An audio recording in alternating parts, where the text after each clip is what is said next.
And welcome everybody to We Believe Digital Studios in Jackson, Mississippi for our twice weekly news break program. Got about 13 stories to share with you today in this 30 minutes. Always glad to have you on board. We do have a call-in number. If you have any comments or questions about any of these news stories, 1-800-492-5186. We'll be glad to hear from you. Glad to see you in the chat. And so we'll kick off at the local level in Jackson in a story published by WLBT. Jackson State University's 13th president, Dr. Marcus Thompson, was officially introduced yesterday afternoon. Prioritizing accountability, on-campus safety, and the safety of all students at JSU are a few points that President Thompson said his introductory plan entails. But whether these goals are related to the recent on-campus killing of Jalen Burns remain unanswered. Quote, I want to say our students are my priority. I'll say that again. Our students are my priority. We've already committed to adding more cameras across campus. That is a priority of mine, and that's why we've met literally every day this week about safety issues, according to new Jackson State President Marcus Thompson, formerly a member of the IHL board. Also from WLBT, Hinds County Judge Winston Kidd declares a mistrial after the jury was deadlocked in the decision on the trial of Beth Ann White, 53-year-old woman accused of drunk driving and killing Allison Conaway and her 6-month-old son, Alex. The deadly crash happened at the intersection of Highway 18 and Spring Ridge Road. The first deliberation lasted about 90 minutes. Kidd sent the jury back to deliberate a second time, and they returned about an hour later wanting to know the definition of aggravated DUI. During deliberations, there was some confusion among the jury. They wrote multiple notes to Judge Kidd asking for clarity on things such as whether they were deciding if White was driving under the influence or if they were deciding on if she had caused the death of the Conaways. Judge Kidd sent the jury back to deliberate a second time, and they returned about an hour later. Kidd had responded, "This court does not intend to give the jury additional information. You can refer back to the initial instructions to the jury." In the end, the 12 men and women could not agree on a decision. The mistrial is an outcome neither side is happy with. The district attorney does plan to retry the case, but at this time, no word on when that will take place. When it comes to what's next, White will remain in jail, which is where she's been for a little more than 2 years now. Her attorney says he plans to file a motion to ask for her to be given a bond after this mistrial. Amazing, just amazing. How do you make sense of stuff like this? They seem to dumb down the core issue to whether or not Miss White had a green light or a red light, and that the state brought in accident reconstruction team, the defense brought in accident reconstruction team, and despite the fact that the woman had all sorts of chemicals in her system, we end up with this result. So lots more expense to the taxpayers, and still we don't get a verdict in this case where a black woman and her son were killed by another colliding with another driver, and also two other children were injured in the accident. White woman, previous DUI charges against her, quite a record of that behavior going on, and here we have it again. And this time it results in people dying, but yet we can't get a verdict. In a story from WAPT, a former black delivery driver in Mississippi who says two white men shot into his work van, then pursued him in a high-speed chase last year, has filed a new lawsuit against the men and his former employer, FedEx. This is the second civil lawsuit on behalf of DeMontario Gibson, and it seeks at least $5 million. The two men were tried for attempted murder and other charges, but a judge declared a mistrial this past summer. Sounding familiar? Gibson was not wounded during the encounter on January 24th in Brookhaven, about an hour's drive south of Jackson. FedEx made him return to work on the same route, and that caused him to have, quote, depression, stress, anxiety, loss of sleep, and emotional pain and suffering, according to the lawsuit. It was filed by attorneys Carlos Moore on November 20th in state court. FedEx spokesman Austin Kempker said in a statement Wednesday to the Associated Press, "Our top priority is always the safety and well-being of our employees. FedEx denies the allegations and will vigorously defend the lawsuit," unquote.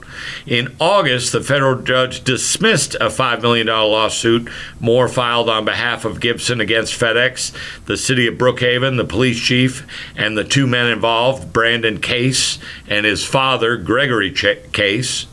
Once again, does that sound familiar? Father and son. The case, according to the judge, the case's alleged conduct is deplorable, but Gibson failed to state a viable claim against FedEx for which the court would have original jurisdiction. So, moving on to the broader state of Mississippi, you know, today, another day, that no Republican legislators, elected officials have called for hearings on the TANF scandal. You know, $94 million, up to $94 million stolen, bilked. Some people like to say misspent. That's maybe my least favorite word. Doesn't seem to connect to a lot of responsibility there. But the bottom line is this is a federal safety net program that benefits every state in America, and Mississippi gets tens of millions of dollars every year, not for volleyball stadiums, not for TeleSouth communication, $600,000. That's the parent company of Super Talk Radio. Not for them. Not to fly former WWE wrestlers to the left coast for stints in rehab. It got nothing to do with the extremely poor people in our state. But these people, you have two governors involved and playing out in the court system. You have their appointees already pleading guilty to what they've done. And yet no Republican leader in this fine Magnolia state can stand up and demand a hearing on this.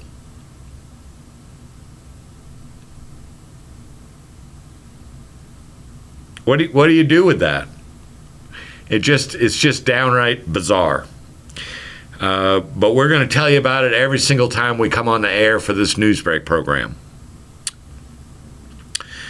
In Rankin County, out of Rankin County, Mississippi, WLBT reporting following a scathing investigation that uncovered even more reports of torture and abuse from Rankin County deputies over the last 2 decades.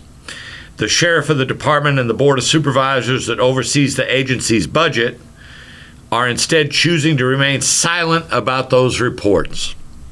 Rankin County Sheriff Brian Bailey, recently reelected unopposed, and the board attorney for the county decided to provide statements surrounding their reaction to what Bailey called, quote, inappropriate conduct from an isolated group of deputies. That was back in January, when 5 of his deputies and Richland police officer abused and tortured 2 black men, all white deputies and a white police officer abusing 2 black men in Rankin County, Braxton, Michael Corey Jenkins and Eddie Terrell Parker. These former law enforcement officers pleaded guilty to state and federal charges. Supposedly, the sentencing will begin in the middle of January. However, new information released Thursday as part of a joint investigation by the New York Times and Mississippi Today ties some of these former deputies to more than a dozen other instances of torture stretching back to at least 2004. And that's about the time when Bailey came into office, as I recall.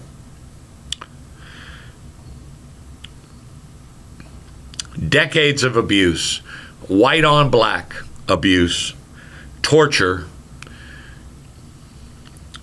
waterboarding, stun guns, sex toys. Imagine forcing 2 black men to get in the shower together, and this is law enforcement. These are people that wear a badge. These are people that get paid by the taxpayer to enforce the laws, to protect and serve. But instead, they have a 20-year track record of abuse.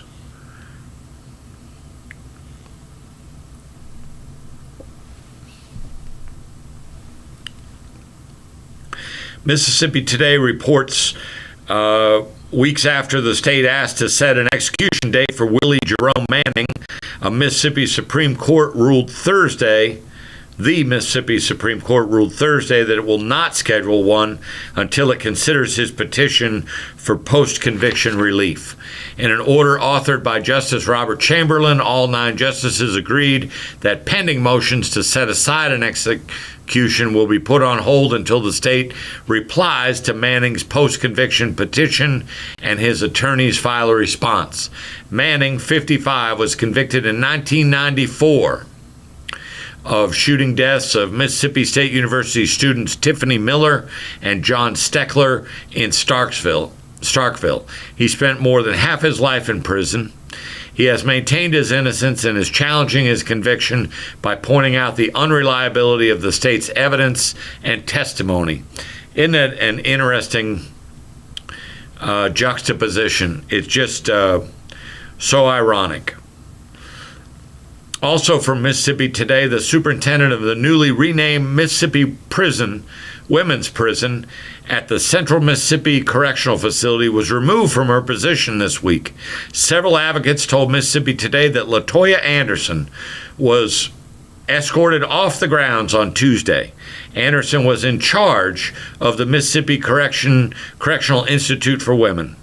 An MDOC spokesperson did not respond to multiple requests for comment about Anderson's employment, but her biography was removed from their website facility page, and by Thursday evening was replaced with a headshot for a new superintendent, Tarita Hairston. Hairston formerly worked as a community corrections director. So lots of people moving around at MDOC, and they don't feel any obligation to explain why they're doing that. Last story before we head out for a little break.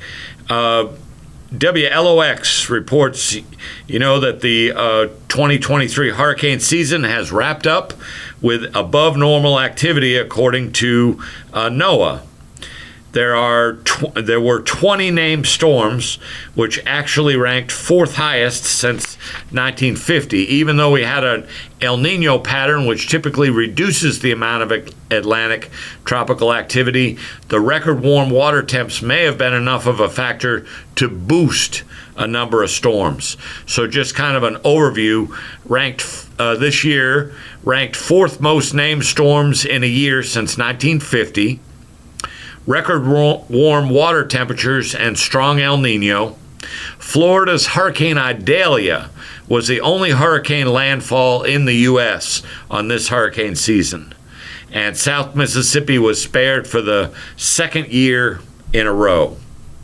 So we'll dip out now for a couple commercials, and then we'll be right back with you for the final segment of Newsbreak. Have you had your Earthblend coffee today? At Earthblend Coffee, we take pride in offering you the very best of beans across the world, blended and roasted to perfection, giving you superior quality and satisfying and flavorful taste. Experience the world in one cup with Earthblend Coffee. To order, visit earthblendcoffee.co now.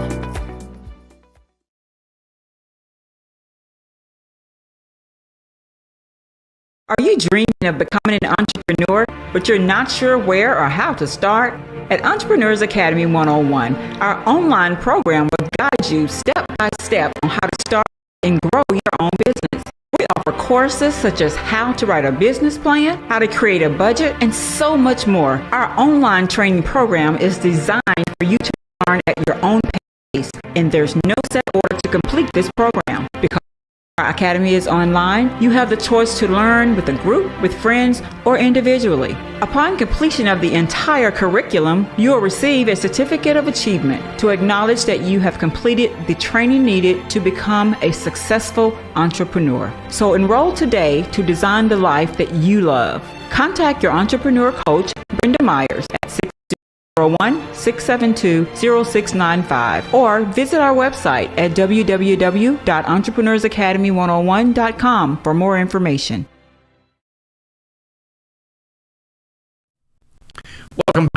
Welcome back to the Newsbreak Show. So glad you're joining us here. We Believe Digital. You know, if you like our programming here, hit that like button. Be sure to share the content with your friends.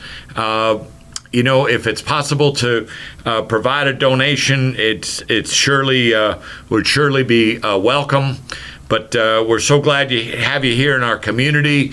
You know, over the last couple of months, our viewers have pushed our platform well over 1,000 subscribers on YouTube, which is a critical part of keeping this going over here, and have some ungodly number of views that are going on a daily basis. We encourage you to keep that going as we continue to grow and provide you the best possible content we can from this studio, on-demand content to meet your needs and make your life a little better by having a single source place where you can go and get everything from, you know, gospel music and R&B and blues to news programs to public interest stories to programs about prayer, personal development, just all kinds of programming content going on here. So we kick off on the national side out of Washington from the Associated Press. The House voted earlier this morning to expel Republican Representative George Santos of New York after a critical ethics report on his conduct that accused him of converting campaign donations for his own use. He's the sixth member in the chamber's history to be ousted by his colleagues. The vote to expel was 311 to 114. Expulsions require support from 2/3 of the House, a purposefully high bar, but a blistering House Ethics Committee report that accused Santos of breaking the law proved decisive. So Santos is out, and I guess in his district in New York, they'll be looking for a new House representative real quick. Also from the Associated Press out of Washington, retired Supreme Court Justice Sandra Day O'Connor, an unwavering voice of moderate conservatism and the first woman to serve on the nation's high court, died this morning. She was 93 years old. She died in Phoenix. Complications related to advanced dementia and a respiratory illness, the Supreme Court said in a news release. The Chief Justice of the Supreme Court, John Roberts, mourned her death. Quote, a daughter of the American Southwest, Sandra Day O'Connor blazed a historic trail as our nation's first female justice, Roberts said in a statement issued by the court. She met that challenge with undaunted determination, indisputable ability, and engaging candor, unquote.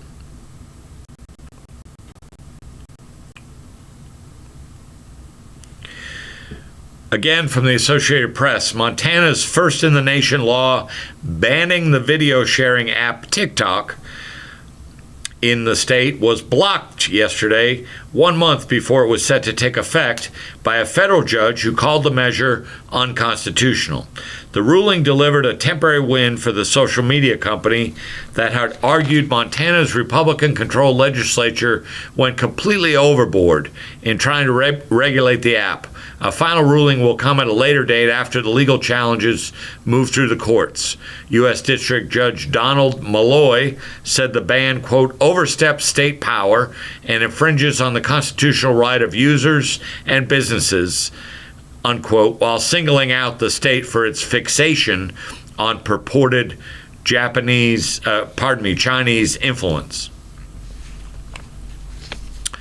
And now to a lengthy story, again from the Associated Press.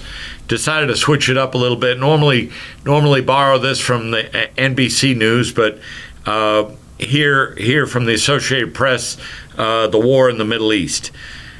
Israel resumed fighting in Gaza minutes after a temporary ceasefire deal ended. This was last night, early this morning, and accused Hamas of having violated the truce. Hamas blames Israel, saying it declined offers to free more hostages. Mediator Qatar said Friday that efforts are ongoing to renew an Israel-Hamas ceasefire and expressed deep regret over the resumption of Israeli bombardments. Over 100 hostages were freed during the 7-day truce, most of whom appear physically well but shaken. Israel says 115 adult men, 20 women, and 2 children are still being held hostage. The 240 Palestinians released under the ceasefire were mostly teenagers accused of throwing stones and firebombs during confrontation with Israeli forces. The deal that began November 24th ended a week after multiple extensions, despite international pressure for the truce to continue as long as possible. Weeks of Israeli bombardment and ground campaign have left more than 3/4 of Gaza's 2.3 million residents uprooted, leading to a humanitarian crisis. In many cases, there's no homes for these people to go back to. And the final, or next to last story from today's Newsbreak show comes to us from the South China Sea. The Philippines inaugurated a new Coast Guard monitoring base Friday on an island occupied by Filipino forces in the disputed South China Sea and plans to expand joint patrols with the United States and Australia to counter China's, quote, pure bullying, unquote, in the strategic waterway, according to a Philippine security official. High seas face-offs between Chinese and Philippine ships have intensified this year in contested waters, fueling fears of a larger conflict that could involve the United States. U.S. has repeatedly warned that it's obligated to defend the Philippines, its oldest treaty ally in Asia. If Filipino forces come under an armed attack, including in the South China Sea, if they have, China has accused the U.S. of meddling in an Asian dispute and sowing discord in the region. And lastly, it's a routine thing in the state of Mississippi to ask the federal government to help us. The racism and oppression that goes on here is just hard to put into words. It goes on each and every day. It goes on under the dome of the state capitol, where there's a supermajority in place, where people don't have any seeming regard for the poor. They don't have regard for people's constitutional rights. They won't speak up when some of their own colleagues, associates, appointees, whatever, steal millions of dollars from the poor.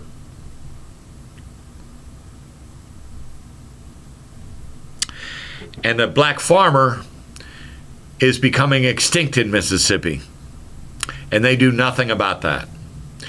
And you know, we typically call on the federal government to help us, but here is a case with the U.S. Department of Agriculture where it's the federal government themselves that are harming us, not only in Mississippi, but across the nation. There is now an established 100-year history of discrimination against black farmers by the U.S. Department of Agriculture. Now, their remedy for this is to throw billions of dollars at black farmers. But you know, farming is how do you get more foundational to farming, especially in a state like Mississippi? The state of Mississippi, in many ways, made America, and yet we're at this disadvantage. And USDA has published a 40-page, imagine this, a 40-page application process to get some type of relief for the discrimination that's happened. Yet scores and scores and scores of black family farms no longer exist. They're closed down. They can't make it anymore. And the discrimination involved ranchers, farmers. It involved loan processes where predominantly white farmers were given much favor. Black farmers were discriminated against in these loan processes that has to go on in order to keep the farming cycle in motion. 100-year history of discrimination. And then get handed a 40-page application process if you want to seek any kind of relief from that discrimination. To me, it doesn't sound like the United States of America. And it's hard to get that in your brain, but I'm the one that's got to change my view apparently, because that is one of the major departments in the United States government, the Department of Agriculture, and they have killed black farming in the United States. It's now somewhere around 1.5% of the farms across the country are black farms. In 1930, before the New Deal, it was 15% of farms in the nation were black farms, which coincided very symmetrically with the black population in the United States. But for many, many years now, for 20, 25 years, it's been down to 1 point something, fluctuating a little bit, 1.3, 1.5, 1.7, 1.9. So the government of America has killed black farming. And when they do that, they kill the livelihoods. They have a direct responsibility on the welfare of black families. It's just so fundamentally wrong.